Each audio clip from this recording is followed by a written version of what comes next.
2. Apocalipsis, el capítulo número 2. Vamos en esta mañana a estudiar parte de este capítulo. Repito, insisto, Apocalipsis, capítulo número 2. Y vamos a dedicar o centrar nuestra atención en la primera carta a una de las 7 iglesias de este libro, de este capítulo. Apocalipsis, capítulo número 2, y nos dice la palabra del Señor de la manera siguiente. Escribe al ángel de la iglesia en Éfeso, el que tiene las 7 estrellas en su diestra, el que anda en medio de los 7 candeleros de oro, dice esto: yo conozco tus obras y tu arduo trabajo y paciencia, y que no puedes soportar a los malos, y has probado a los que se dicen ser apóstoles y no lo son, y los has hallado mentirosos. Y has sufrido, y has tenido paciencia, y has trabajado arduamente por amor de mi nombre, y no has desmayado.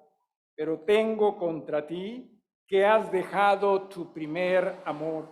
Recuerda, por tanto, de dónde has caído y arrepiéntete. Y haz las primeras obras, pues si no, vendré pronto a ti y quitaré tu candelero de su lugar si no te hubieres arrepentido. Pero tienes esto, que aborreces las obras de los nicolaitas, las cuales yo también aborrezco. El que tiene oído, oiga lo que el Espíritu dice a las iglesias. Al que venciere, le daré a comer del árbol de la vida, el cual está en medio del paraíso de Dios. Vamos a dirigirnos al Señor en oración una vez más, en reverencia, por favor. Padre, gracias. Gracias, Señor, porque en Jesucristo nos permites a nosotros ser hijos tuyos. En Jesucristo, también miembros de esta tu iglesia. Te pedimos nos perdones de todos nuestros pecados, de todas nuestras faltas, y que nos ayudes, Señor, a comprender la inmensidad de lo que significa ser hijo tuyo, de lo que significa, Señor, ser miembro de una de tus iglesias. Padre, ayúdanos. No para que sean nuestros propios conceptos o preceptos los que rijan nuestras vidas, sino, Señor, que sea tu palabra la que gobierne nuestro ser y que nos guíe, Señor, en el servicio a tu nombre. Ayúdanos en esta mañana para que sepamos nosotros con humildad, Señor, rendirnos a ti con el propósito de que tu Santo Espíritu nos guíe en el estudio de tu palabra y que nosotros simplemente aprendamos a decir: sí, Señor, aquí estoy, transfórmame, cámbiame, conforme a tu amor, conforme a tu palabra. En Jesús, nuestro Señor y Salvador, te pedimos todos estos favores. Amén. Hace unos días tuve la oportunidad de ver en la fachada del edificio de una iglesia que decía simplemente bienvenidos. De arriba decía bienvenidos. En el segundo renglón, por así decirlo, decía mi iglesia, mi casa. Y como yo soy algo lento en entender algunas cosas, tuve que preguntarle a la hermana Belinda, ¿qué significa eso? ¿Sí? Y era como que si Jesús estuviese hablando. Bienvenidos, mi iglesia, mi casa. Y es que nosotros necesitamos comprender que la iglesia sí es del Señor. Él es Señor, Él es pastor, Él es dueño, Él es maestro, Él es absolutamente todo. Y nosotros haríamos bien en aprender a rendirnos a ese nuestro Jesús, su cabeza.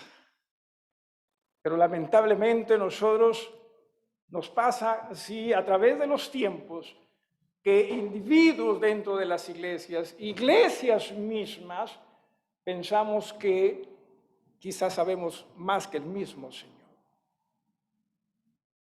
El libro de Apocalipsis se escribe 95 después de Cristo. Ya habían pasado un poco más de 50 años desde que Jesús establece su iglesia, desde que Jesús también en este sentido partió hacia los cielos.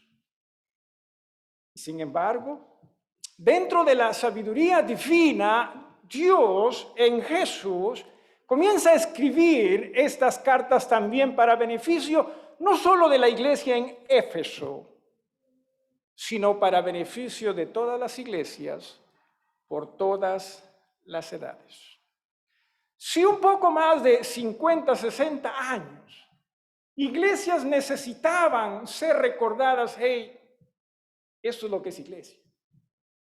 Imagínense iglesias hoy, 2000 años después. Cada iglesia, si usted presta atención en estas cartas del capítulo 2 y capítulo 3 del libro de Apocalipsis, si usted las leyese, usted se daría cuenta que cada iglesia tendría una reputación. Así como usted y yo tenemos una reputación, ¿sí? Bien ganada o mal ganada, qué sé yo, iglesias también. Iglesias de Cristo también tienen una reputación.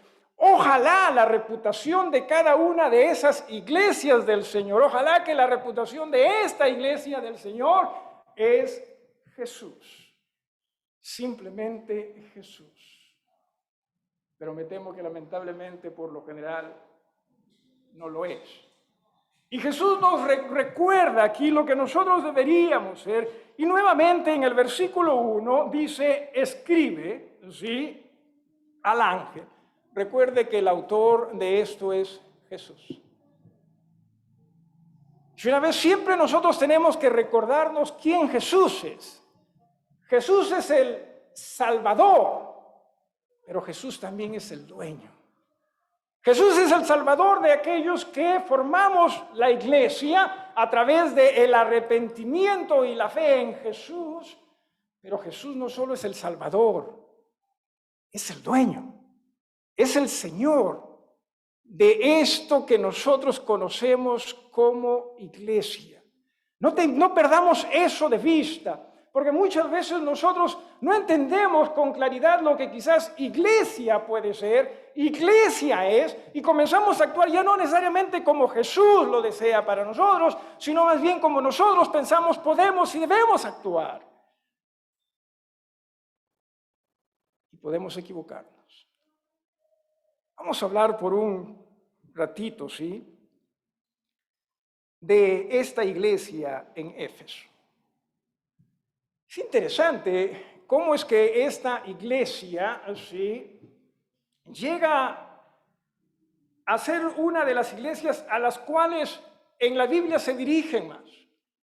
Por ejemplo, podemos ver en el libro de los Hechos cómo es que se habla de la labor del apóstol Pablo en la iglesia. Tenemos también la carta a los Efesios, ¿sí?, donde también se dirige a esta iglesia. Tenemos las dos cartas de Primera de Timoteo y Segunda de Timoteo, que dicho sea de paso, recuerden, ¿sí?, fue pastor de la iglesia en Éfeso. Es más, posiblemente se piensa que cuando se escribe el Apocalipsis, quizás Timoteo continuaba siendo el pastor de la iglesia en Éfeso. Y como alguien lo dijo, si es que Timoteo hubiese continuado siendo el pastor de la iglesia en Éfeso, si yo fuese Timoteo me sentiría avergonzado de ser el pastor de esa iglesia. Dijo alguien. Es que no estoy diciéndolo yo, lo dijo alguien, ¿sí? Y es que ciertamente lo que se habla al mensajero de esta iglesia no necesariamente lo deja bien parado a él. Pero recuerde dos cosas. Uno, las iglesias aquí mencionadas, que son 7, no solo son mensajes exclusivamente para esas iglesias, sino que estas iglesias representan a todas las iglesias de todos los tiempos de nuestro Señor Jesucristo. Usted se va a dar cuenta que todas nosotras, iglesias, pasamos o atravesamos por experiencias que estas iglesias pasan. Eso es por un lado. Número dos, por otro lado, si bien es cierto, se dirige también al mensajero, ¿cierto? La palabra aquí dice ángel, hemos hablado de ello, que la palabra traducida como ángel se puede traducir también como mensajero, y el contexto es lo que debe ayudarnos a definir si se refiere a un ser angelical o a un ser que simplemente está llevando un mensaje. Y ya hemos hablado en razón a que, por ejemplo, en el versículo número 5 dice, recuerda por tanto de dónde has caído y arrepiéntete. Entonces tiene que referirse a un ser humano, no a un ser angelical. Es imposible eso, ¿sí? Ángeles no tienen la oportunidad de arrepentirse de sus faltas ni de sus pecados. No hay forma, no hay manera. Muy bien. ¿Por qué digo esto? Bueno, porque también así como dije que las iglesias representan a todas las iglesias en todas partes del mundo, a través de toda la historia, también aquí creo que el mensajero o los mensajeros de estas 7 iglesias también representan a toda la iglesia. Y, o sea, no solo a él, sino que toda la iglesia está involucrada en esto. Toda la iglesia está llamada a esto. Y decía, la iglesia en Éfeso, una iglesia bastante interesante que el apóstol Pablo establece en su tercer viaje misionero. En su segundo viaje misionero, Pablo pasa por allí, una visita bastante corta. Pero en su tercer viaje misionero, Pablo pasa tiempo con ellos. Se piensa que quizás hasta 3 años. En el Nuevo Testamento, en el libro de los Hechos, usted lea y dice claramente 2 años, pero también da la impresión de que tanto antes de esos 2 años estuvo tiempo con ellos y también después de esos 2 años estuvo algo de tiempo con ellos. Por lo tanto, se concluye que posiblemente llegaron a ser 3 años. ¿Pero qué significa, iglesia? ¿Qué significa iglesia? ¿Qué es iglesia? Y tenemos que ir desde lo básico, disculpen ustedes, desde lo elemental, ¿sí? Desde lo más sencillo. ¿Qué es iglesia? ¿Y sabía usted que justo cuando se habla en Hechos respecto a la iglesia en Éfeso y a la labor del apóstol Pablo, también se hace uso de esta palabra, pero no en términos religiosos, sino en términos más bien sociales? Para que nosotros podamos entender que esta es una palabra que no solamente tuvo un contexto religioso, es una palabra que va más allá de ello. Es una palabra que simplemente tiene un significado y el Señor Jesús hace uso de esa palabra con ese significado para que a través de pueda edificar su iglesia. Vamos rápidamente, sí. Vamos a ir nosotros a Hechos, el libro de los Hechos, en el capítulo número 19. Mientras usted está yendo allí, cierto, Hechos era una gran ciudad, sí, próspera, pagana también, por cierto, sí, comercial, sí, era una ciudad que nosotros diríamos hoy en día, pues es una de las más grandes ciudades del imperio, definitivamente, de la provincia de Asia, la provincia romana de Asia. Es más, se le llamaba a Éfeso como la metrópoli suprema de toda la provincia de Asia, que estamos hablando de una provincia romana muy, muy grande. Cerca al mar, al lado de un río, tenía grandes bibliotecas, tenía también, sí, una de las 7 maravillas del mundo antiguo, que era casualmente el templo a Diana. A nuestros ojos hubiese sido algo grandioso. ¿Sí? A nuestros ojos hubiese sido algo grandioso esta ciudad. Y esta ciudad, como era una provincia también independiente, libre, ellos elegían sus propias autoridades. O sea, Roma no los designaba, ¿sí? Sino, cierto, daba el visto bueno, pero era el pueblo quien podía elegir a los suyos. Así que lo que quiero que usted entienda es, definitivamente esta era una gran ciudad. Nosotros cuando pensamos en ciudades de antaño, pues estos no sabían ni peinarse, si pensamos, ¿no? Vamos a decir, esto no sabían. En cambio, ahora sí entendemos las cosas mucho mejor. En fin. Pero en razón a todo esto, ¿sí? En razón a que en Éfeso Pablo predicó la palabra y muchos se convirtieron, ¿sí? Aquellos que hacían negocio de Diana, en el versículo 34, por ejemplo, dice, ¿no? Pero cuando le conocieron que era judío, todos a una voz gritaron casi por 2 horas, grande es Diana de los Efesios. O sea, cuando Pablo predicaba y predicaba arrepentimiento, ¿no? A través de la fe en Jesús, gente también se convertía y los que se convertían obviamente dejaban de servir, adorar a Diana. Esto definitivamente iba contra los bolsillos de aquellos que promovían a Diana y promovían también la venta de las estatuillas de Diana. A tal punto que ellos, esta es la gente que promovía esto, trajeron al apóstol Pablo delante de las autoridades. Miren lo que dice en el versículo 31. También algunas de las autoridades de Asia, que eran sus amigos, estos amigos de Pablo, le enviaron recado rogándole que no se presentase en el teatro. En el teatro estaba la gente, ¿sí? Acusándolo. Unos pues gritaban una cosa y otros otra, porque la concurrencia, aquí está.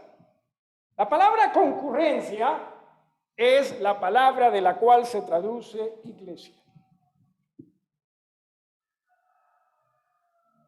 Por eso es que siempre estamos nosotros diciendo, iglesia no es una institución universal, tampoco invisible, no lo es. Si esta concurrencia hubiese sido universal e invisible, ¿cree que el apóstol Pablo hubiese tenido temor de ello o se hubiese preocupado de ello? Posible, pues, ¿no? Que piensen lo que quieran, ¿no? Pero no se trataba simplemente de algo así, sino se trataba de gente reunida en un lugar con propósito, porque la palabra iglesia significa ello, ser llamados, y cuando hablamos de la iglesia de Jesús, estamos hablando de ser llamados por el Espíritu de Dios. O sea, si usted es miembro de esta iglesia, si usted es miembro de una de las iglesias del Señor, entienda, el Señor la ha llamado a usted para usted ser miembro de esta iglesia. Y no solo ello, sino que le ha dado un propósito. Y ni el suyo ni el mío. Ese propósito es de aquel que nos llamó. Es iglesia. Porque muchas veces nosotros pensamos y actuamos y vivimos como que iglesia es si tengo tiempo. O sea, por un quiero. Porque si no me siento, ¿por qué razón? Porque así somos nosotros. O sea, ¿cómo voy a poder adorar a Dios si no siento que lo puedo? Es que nosotros somos secundarios. Y entienda, esta iglesia es de aquel que nos llama a nosotros para ser parte de esa iglesia con un propósito. No trate de imaginarse cuál es ese propósito, porque nosotros ya estamos, sí, pero este es el... No se preocupe. Dejemos que Dios hable. No solo ello, sino que también, mire usted, en el versículo 39, ¿sí? Versículo 39, dice, ¿no? O sea, estaban acusando, la cosa estaba fea, la autoridad también dice, y si demandáis alguna otra cosa, en legítima asamblea se puede decidir. La palabra asamblea, entienda usted esto, ¿sí? La palabra asamblea aquí en el versículo 39 del capítulo 19 es también traducción de iglesia. Una vez más, el uso de estas palabras, y no se trata de que si a mí me guste o no me guste, ¿sí? Sino se trata simplemente de lo que la Biblia nos enseña. Porque a veces, ¿cuántas veces me han acusado a mí, honestamente, ¿sí? Pastor, que usted no tiene amor por los demás, que usted piensa, no se trata de mí, se trata de aquel que nos llamó.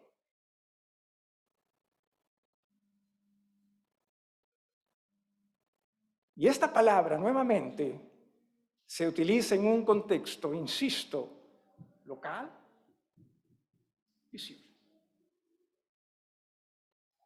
No solo allí, sino que también en el versículo 41, porque esto no procedió, o sea, Pablo nunca habló en contra de Diana, ¿sí? Ni de los que perseguían o seguían a Diana. Pablo simplemente habló de Jesucristo.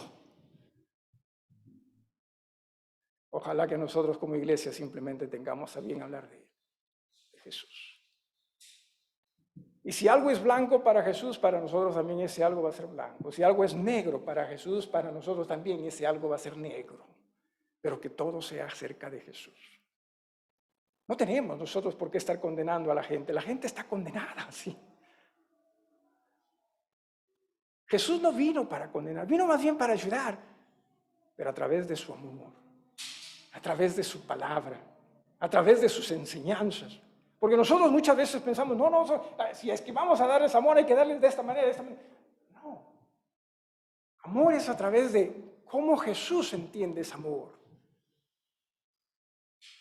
Porque de lo contrario, usted y yo, más que haciendo las cosas por un verdadero amor, vamos a hacer las cosas en base a un falso amor. En el versículo 41 dice, y habiendo dicho esto, despidió a la asamblea. ¿Quién era la asamblea? Nuevamente, la gente. La gente, esa era la asamblea. Imagínense, ¿no? Simplemente para que usted entienda esto. O sea, no se trata una vez más de lo que usted quiera creer, no se trata de lo que yo quiera creer, de lo que se trata es de lo que la Biblia nos enseña respecto a lo que es la iglesia, en términos muy generales. En términos ya específicos de esto de Jesús, no pierde significado ese término. Porque si nosotros dijésemos, no, pero cuando ya se trata de Jesús, ya pierde significado. No pierde significado. Porque si perdiese significado, entonces también nosotros diríamos, la palabra bautismo, cuando se trata ya de lo religioso, pierde significado.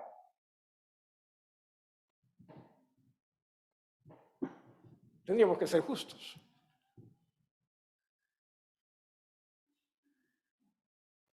Y no es así. Una vez lo dije, y voy a volver a repetirlo, sí, que es interesante las diferencias entre el lenguaje hebreo y el lenguaje griego. El lenguaje hebreo es más romántico, más inspirador en ese aspecto, sí. El griego bíblico, es más preciso. O sea, tengo que pensar bien en la palabra que voy a usar. Jesús no usó una palabra simplemente porque se le ocurrió para decir que es una iglesia. Jesús utilizó la palabra correcta.